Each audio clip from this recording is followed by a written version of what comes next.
11 de maio de 2025, dia 1173 do conflito Rússia e Ucrânia, Ucrânia e Rússia.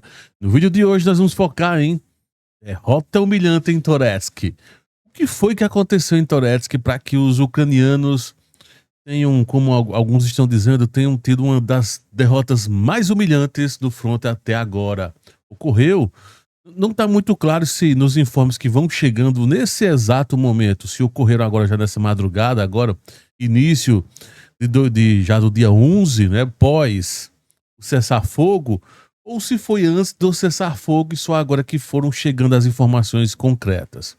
O fato é que parte da mídia ucraniana já está trazendo esses informes, parte da mídia russa também. Vamos estar trazendo com exclusividade para você o que foi que ocorreu, o que é que aconteceu em Toretsk, e muitos estão dizendo que é a mais humilhante até agora, e os erros que cometeram exatamente nesse fronte. Mas, mais uma vez, não sei quem estava à frente do comando nesse caso, repetiu o mesmo erro de Kursk. Eu vou dizer exatamente em que momento lá em Kursk. Segunda vez, na realidade, lá. Só em Kursk foram dois erros em períodos diferentes e que tentaram fazer a mesma coisa agora em Toretsk, que se deram mal, né? Vamos falar também sobre, depois de um chá de cadeira, né, Putin dá uma entrevista, não foi exatamente uma coletiva, foi um pronunciamento, seria o melhor, né, a dizer, sobre o dia, né, o dia 9, e não só isso, sobre o cessar-fogo, se teve ou não teve, e também da proposta de negociação de paz, tá? Ele agora retornou de novo, resumindo, Zelensky fica querendo, junto com a tropa toda lá, né, com a OTAN, com Trump, querendo dominar os posicionamentos, aí Putin devolve, aí um tenta, outro Putin devolve, e aí mais uma vez Zelensky tentou jogar no colo de Putin essa questão de, olha, agora tá na mão sua de ter 30 dias ou não de cessar fogo. Aí Putin disse, não é exatamente desse jeito, tem que ser dessa outra forma. Que forma é essa? Vamos ver já já. Foi o que ocorreu no front, teve mudanças no front, além do caso Toretsk. Vamos dar uma passada geral no que ocorreu. Então, muita coisa, e vamos lá ao que interessa. Antes de mais nada, eu queria mandar um grande abraço a os amigos do canal, alguns dos amigos do canal que sempre estão contribuindo, R$ 1,99 por mês só. Link tá aqui na descrição e você recebe com antecedência os vídeos. Por exemplo, esse vídeo o pessoal recebeu com antecedência, alguns vídeos exclusivos, enfim. Então, a OHB, eu não sei o nome verdadeiro, só tá baseado no que o YouTube tá colocando aqui, tá? Então, um grande abraço a OHB, a Observador 45, Maicon, Daniel Weber, Alessandro da Cunha, Bruno Silva Ribeiro, um grande abraço, Adriano Ferrer e José Tadeu Cavalcante. Inclusive, José Tadeu Cavalcante e Adriano Ferrer e depois OHB, os três, né, são os três, os mais antigos, digamos assim, amigos do canal. O primeiro amigo do canal que ajudou, né, foi José Tadeu. Então, um grande abraço. Além do amigo Glauco, faz tempo que eu não vejo os comentários do amigo Glauco por aqui. Então, é isso. Vamos agora para as notícias. Abrir aqui. Vamos lá. O que está acontecendo? Voltaram os conflitos, digamos assim, num nível mais avançado. De uma certa forma, não teve tudo aquilo como se imaginava cessar fogo. Até eu comentei, né, eu cantei a bola. Olha, muitos setores vai ser quase impossível cessar fogo, e foi mais ou menos por aí que ocorreu, né? Segundo os informes que vão chegando, não teve exatamente, que 100% cessar fogo. Mas, por exemplo, no uso de drones, segundo o informe ucraniano, foram abatidos cerca de 60 drones foram abatidos. E um número muito maior do que esse, por volta de 150, 140 a 150, é que foram enviados para Ucrânia. Sendo que uma grande concentração foi próximo a Odessa, tá? Então, uma boa parte teve como foco Odessa. Quantidade bem grande. Não tem exatamente informe de presença de mísseis, mas tem de bombas, tá? As bombas sim. As bombas meio inteligentes, né? Semi-inteligentes. As bombas FAB e as bombas KAB, né? Em todos os setores. Vou ver aqui no front, ó. No front. Nas proximidades de Velica Novozilka teve. Nas proximidades de Pokrovsk, também, não em Pokrovsk mesmo, né? Mas no setor de Mirnorad. Constantinovka recebeu bombardeio. O bolsão aqui de Severodonetsk, né, tentando encerrar aqui em definitivo. E teve explosões lá em cima, lá em Sumy, tá? E próximo à parte de passagem, né? Na região onde os ucranianos foram praticamente expulsos também em Teotkino, que tentaram avançar aqui e foram repelidos quase que na totalidade, mais uma vez, né? O que mais que nós temos? E aí tem a questão das negociações de Putin. Vamos primeiro para essas informações, né? Depois tá dando umas travadas malucas aqui. Deixa eu ver se eu consigo fechar metade das janelas. Pra ver se dá. Pronto, fechei metade das janelas. Vamos ver se trava menos agora. Tava dando umas travadas aqui que eu tava parecendo um robô aqui. Eu tô começando até a ficar um pouco verde. Meus amigos, a coisa tá séria. Vamos lá. Deixa aqui. Pronto, vamos lá. Continuando aqui. Teve o pronunciamento de Putin. Nem vou cortar essa parte, deixar assim. Putin propôs negociações diretas com a Ucrânia em Istambul em 15 de maio, segundo os informes. Peguei aqui da Sputnik. Né? O presidente russo propôs iniciar negociações. Lembrando que daqui a pouco, você que é novato, tá chegando agora, Pablo, trouxe essa notícia de Toretto, não vai trazer? Calma, eu sempre dou um giro e aí vou para o tema central, tá bom? Então, aguenta aí só um instantezinho. Então, Putin propôs nessa já madrugada lá na Rússia, né? Aqui no Brasil era mais de 19 horas quando o pronunciamento dele começou, mais 6 horas, então era mais de 1 hora da manhã lá na Rússia. Então ele falou sobre toda essa questão de como ocorreu, né, o evento do comemoração dos 80 anos, né, do aniversário do fim da Grande Guerra, como eles chamam. E Putin afirmou que a Rússia tem esperança de que um dia sejam restabelecidas relações construtivas com a Europa. Ele comenta aqui que Kiev violou 130 vezes o cessar-fogo, que de 30 dias sob ataque de instalações de energia, né, especificamente lá daquele outro caso, Kiev violou a trégua de Páscoa 5.000 vezes, segundo ele. E essa última trégua agora de 3 dias, ele comentou rapidamente também, violar algumas coisas e disse que a Rússia estava pronta para negociar, não para ter cessar-fogo. Porque, para quem está totalmente perdido sobre essa história de cessar-fogo, só é você. Tem um vídeo agora, um dos últimos vídeos meu. Qualquer coisa eu deixar aqui no final do vídeo, eu deixar aqui a opção. Ou você acessar aí e procurar ele, o que tem Peskov na capa. Em que.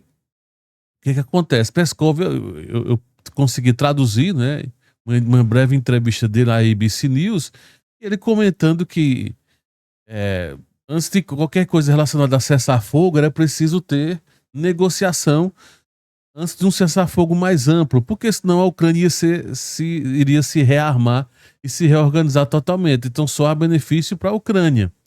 E aí Putin não falou exatamente com essas palavras tão diretas que Peskov falou, mas Putin comentou de que a proposta estava à mesa, que teria que ser seguida assim, que primeiro teria que se pensar na paz, para depois então pensar no cessar-fogo com algumas regras. Então a grande questão teve toda aquela reunião dos superpoderosos, né, da Europa, entre aspas, a Liga da Justiça, né, tava lá Merz da Alemanha, Macron da França, deixa eu ver que mais, Tusk da Polônia, Starmer do Reino Unido, eu falei de Macron, falei, e o próprio ucraniano Zelensky, né? Falar que se reuniram, fizeram todo aquele barulho para poder dizer que ter um cessar-fogo de 30 dias com regras meia boca e no qual com certeza eles sabiam que os russos não iriam aceitar. Mais uma vez tentando dominar a narrativa, né? Mas não vai funcionar. E aí, basicamente, ele convidou, então, Erdogan para que, no caso, lá em Istambul, sejam realizados tudo isso. O Erdogan, inclusive, já disse sim para toda essa questão, tá bom? Erdogan já mandou um sim. Trump responde favoravelmente à proposta de negociação de paz de Putin, segundo os informes aqui. Enfim, tudo caminha para agora. Aí já tem informe dizendo aqui que Zelensky já está dizendo não a essa negociação. Aí começa todo aquele papo: não, tem que ter cessar-fogo. E aí, interessante, um cessar-fogo de 30 horas. Zelensky nem disse sim, nem disse não, mas cumpriu. Um cessar-fogo de 3 dias. Zelensky também não respondeu nada, meio que seguiu a risca, terminou seguindo. Aí, do nada, quer uma proposta de 30 dias. Se em 30 horas, em 3 dias, ele nem foi favorável, aí do nada ele agora tá com esse papo de que, mais uma vez, como eu falo, querendo tomar a narrativa pra si, né? E aí, sobre as notícias, o que é que tá acontecendo? O que é que ocorreu? Aqui, ó. Forças Armadas ucranianas realizaram um contra-ataque sem sucesso em Torezk com pesadas perdas. Quem está trazendo isso, vamos lá, para aqueles mais doentes, você mais doente aí pró-Ucrânia, olha a fonte, Deep State. Quem é o Deep State? É o sistema de mapas e de notícias pró-Ucrânia. É aquele mesmo sistema de mapas que passa guardando informações 2, 3 dias antes de divulgar, né, para soltar em dias propensos para que não tenha muita queda, muita bronca com os russos, desculpa, com os ucranianos. Esse mesmo órgão, Strana Today, é um site ucraniano, de notícias ucraniano. Então, só para deixar bem claro, Pablo, tem outras fontes, tem russas? Tem, mas eu quis pegar essa fonte ucraniana, até porque ela está bem condensada, tá bem resumida, e é o que nos interessa aqui. O segundo informe do Deep State, que até a fonte primária é Deep State, então estou pegando praticamente direto aqui da fonte. A 100ª Brigada Mecanizada Separada realizaram um contra-ataque na cidade de Torezk. Vamos lá aqui para o setor. Aqui, ó. Em Torezk, cadê Pokrovsk? Torezk. Já estamos em Torezk. Então, dá a entender que vieram talvez de Constantinopla ou de algumas dessas cidades aqui, tá? Então vieram por essa estrada. Vieram, deixa eu botar aqui no meio. Vieram se movimentar nesse sentido noroeste. E foi extremamente mal sucedido. O que é que ocorreu? De acordo com as informações, o comando cometeu uma série de erros fatais. Pablo, quem é que tá trazendo isso, a notícia? É o informe oficial, tá? O informe oficial da imprensa que eu digo, né? Número 1, qual foi a bronca? O uso de um grande número de veículos movendo-se em alta velocidade em uma coluna simples em terreno aberto, o que deu aos drones FPV russos a oportunidade de montar um safari, ou seja, virou um tiro a alvo. Onde é que isso ocorreu anteriormente?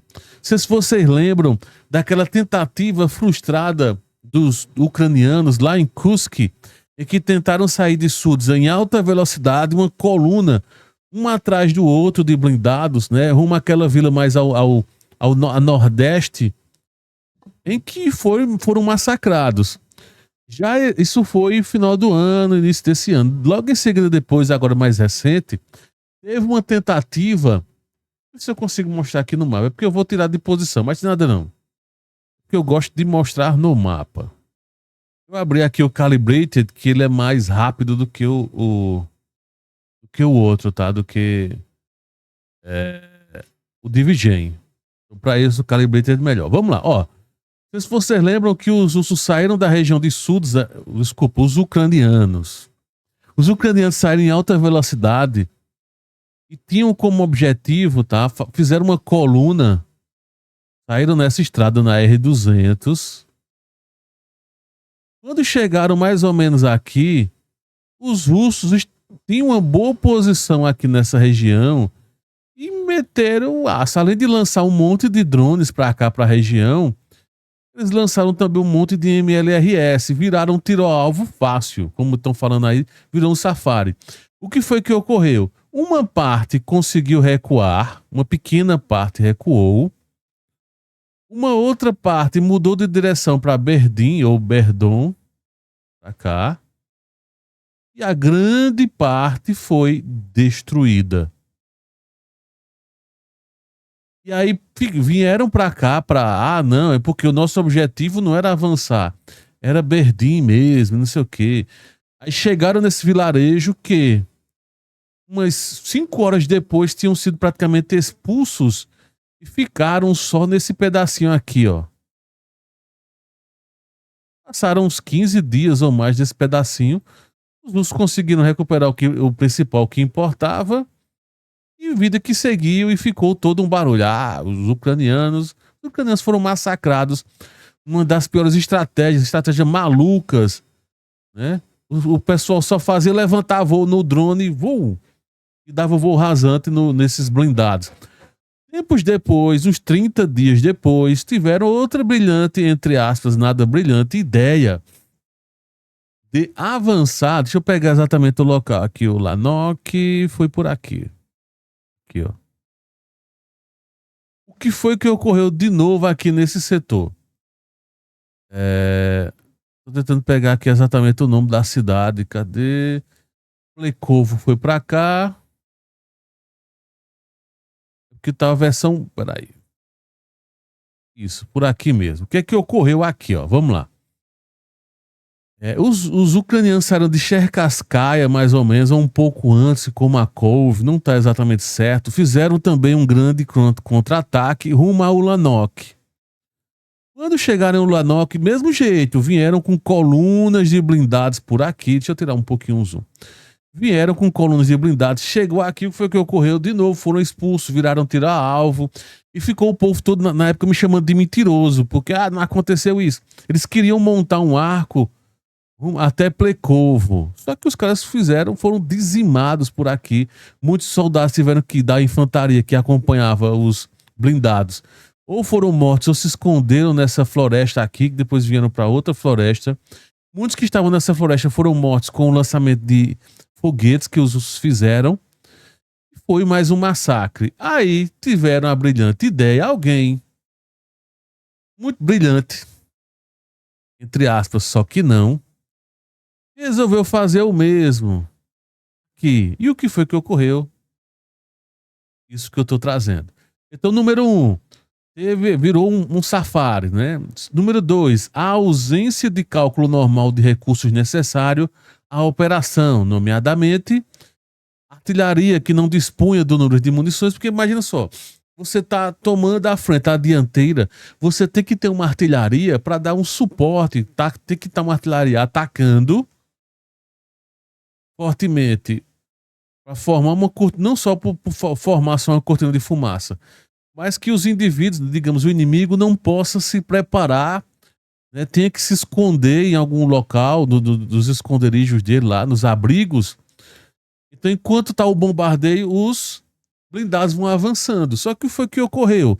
Não tinha, segundo informa aqui, ó, artilharia que dispunha do número de munições necessário para manobras de equipamento, né? Ou seja, o pessoal foi avançando, chegou um momento que a artilharia acabou no meio do caminho. Aí, 3, na análise dos movimentos e ações posteriores de nossas forças, né? Da Ucrânia, no caso, né? A ausência de medidas especificamente planejadas em caso de circunstâncias imprevisíveis. O famoso plano B. A grosso modo, o plano B. O que levou à situação caótica e à incapacidade de avaliar a situação ao redor. E aí aconteceu o seguinte, olha, vamos soltar artilharia. E se acontecer tal problema, o que é que os soldados iriam fazer? Não tem esse plano B. Olha, mas se estivermos avançando e por algum motivo começarmos a encontrar um monte de minas terrestres, O que nós iremos fazer? Nós vamos manter posição ali? Ou vamos recuar e vamos atacar? O que vamos fazer? Então, uma manobra adequada deve ser preparada com antecedência, pensando nos detalhes. Isso é uma coisa básica de qualquer academia militar, de qualquer modus operandi. Aí o pessoal comenta, né? Isso é o Deep State criticando, tá? A internet está tentando apresentar esses eventos como bem-sucedidos, mas na era da informação não se pode esconder. E aqui tá uma das imagens, tá? Mostrando exatamente isso, ó. O avanço. Essa poeira aqui, ó. Isso aqui é porque não dá pra ver direito, tá? Mas na imagem, ó, isso aqui são blindados que estão avançando por aqui. Possivelmente aqui também é outro. Isso aqui, ó, são explosões, provavelmente dos russos, tá? São provavelmente foguetes ou albuzeiros atacando. Pelo tipo de fumaça aqui, de poeira, enfim. Provavelmente é foguete. Estão lançando. Talvez tenha até o uso de aviação junto para poder conter, né, essa questão. O fato é que anteriormente o público militar russo escreveu sobre o fato de que as tropas ucranianas sofreram pesadas perdas durante o contra-ataque em Torezk. Então vão se confirmando esses detalhes que sim, já tinha ocorrido anteriormente e mais uma vez ocorre aqui de novo essas tentativas. E aí só não tá claro no informe do Deep State, aí eu peço perdão, pelo menos eu até fiquei me segurando se ele traria ou não a notícia, é que não tá claro se isso ocorreu de ontem para hoje ou se foi antes do cessar-fogo. Como foram chegando muitas informações, não tá claro este detalhe, tá? Se você pegar, até o informe aqui, ele traz isso, tá? Vou pegar exatamente aqui, ó. Cadê a parte aqui? Acho que nem vai ter nesse texto aqui. Outro dia, tá? Outro dia. Então pode ser que tenha aquilo que eu falo. Provavelmente foi no pré. Foi a 100ª Brigada Mecanizada Separada que fez essa movimentação e se deu mal.